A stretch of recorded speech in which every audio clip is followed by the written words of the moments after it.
So I can say, sir, that we are moving to return education to the states and to bring the level of education back up, making sure our students can read by reintroducing the science of reading in schools. And going into next year, I can honestly say that we've got a lean, mean machine operating at the Department of Education. There's only half the workforce when we started, and we're more efficient.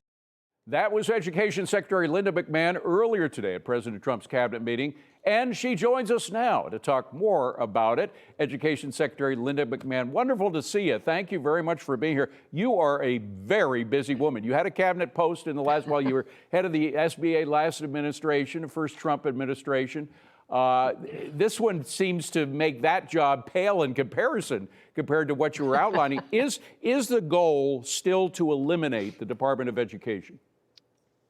David, thank you very much for having me this afternoon. I always enjoy being on with you. The goal with the president is to get rid of the bureaucracy in education. And we clearly want to take the programs that are now part of the Department of Education and put them, I think, into other agencies where they will flourish and where it makes sense to put them. The interagency agreement that we signed with the Labor Department is one example.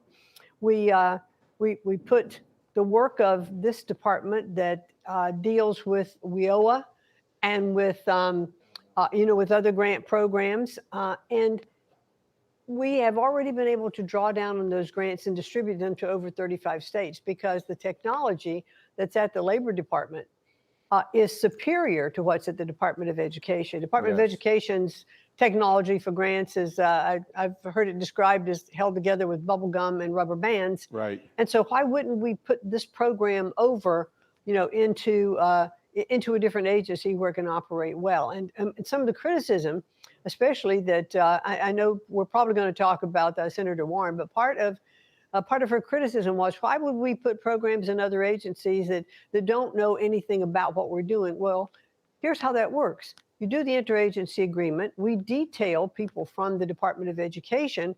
So we have about 12 that are over there now with a manager from Department of Education.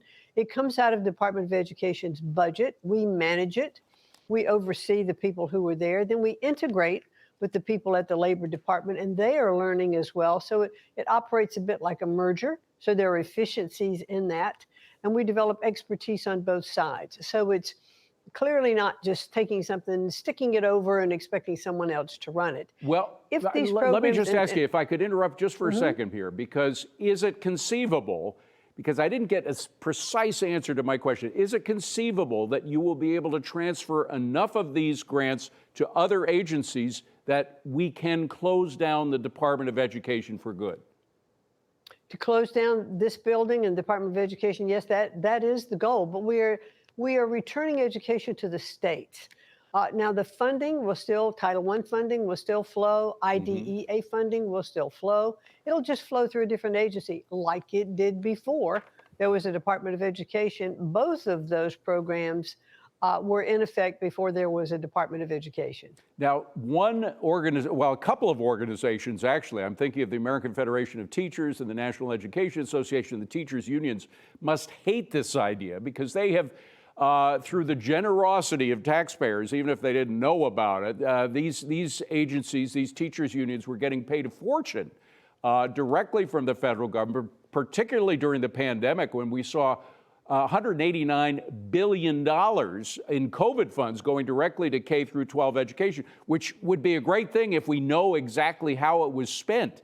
Do we know that? Do we know whether or not that money was well spent? Well, David, if it was well spent, it's a mystery because we haven't seen any changes in our scores. And besides, schools were closed, kids were at home. I think that was a great eye-opener for many parents as to what was being taught in our schools.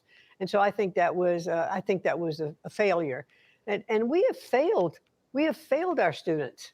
And I said to the president this morning in the cabinet meeting that I think where education is in our country is absolutely, a crisis in our country. It is a national emergency because of all the wonderful things that this president is bringing in, new manufacturing. We're raising levels of investments all across the country. But if we don't build a workforce And if we don't train people to go into these Yeah. jobs, Yeah. well, where are we going to be? Absolutely. We have to be able to do it.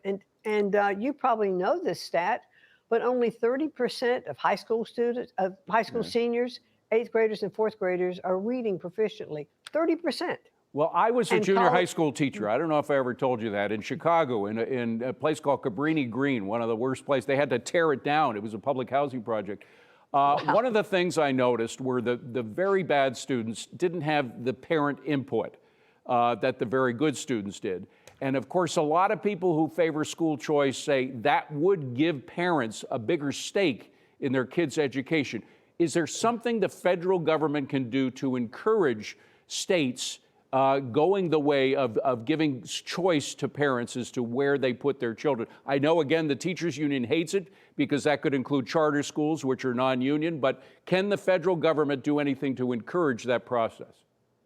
Well, certainly the one big beautiful bill that was recently passed, that was one of the issues. For the first time, there is a national school choice program, and that is where individuals can donate to scholarship programs. $1,700 is the maximum per individual, but they get a dollar for dollar tax credit, and that can be on top of state tax credits, for the same scholarship. And that then gives the opportunity for a child then to have a scholarship to go to a school of their choice. Yeah. And it can be a private school or a charter school or a public school.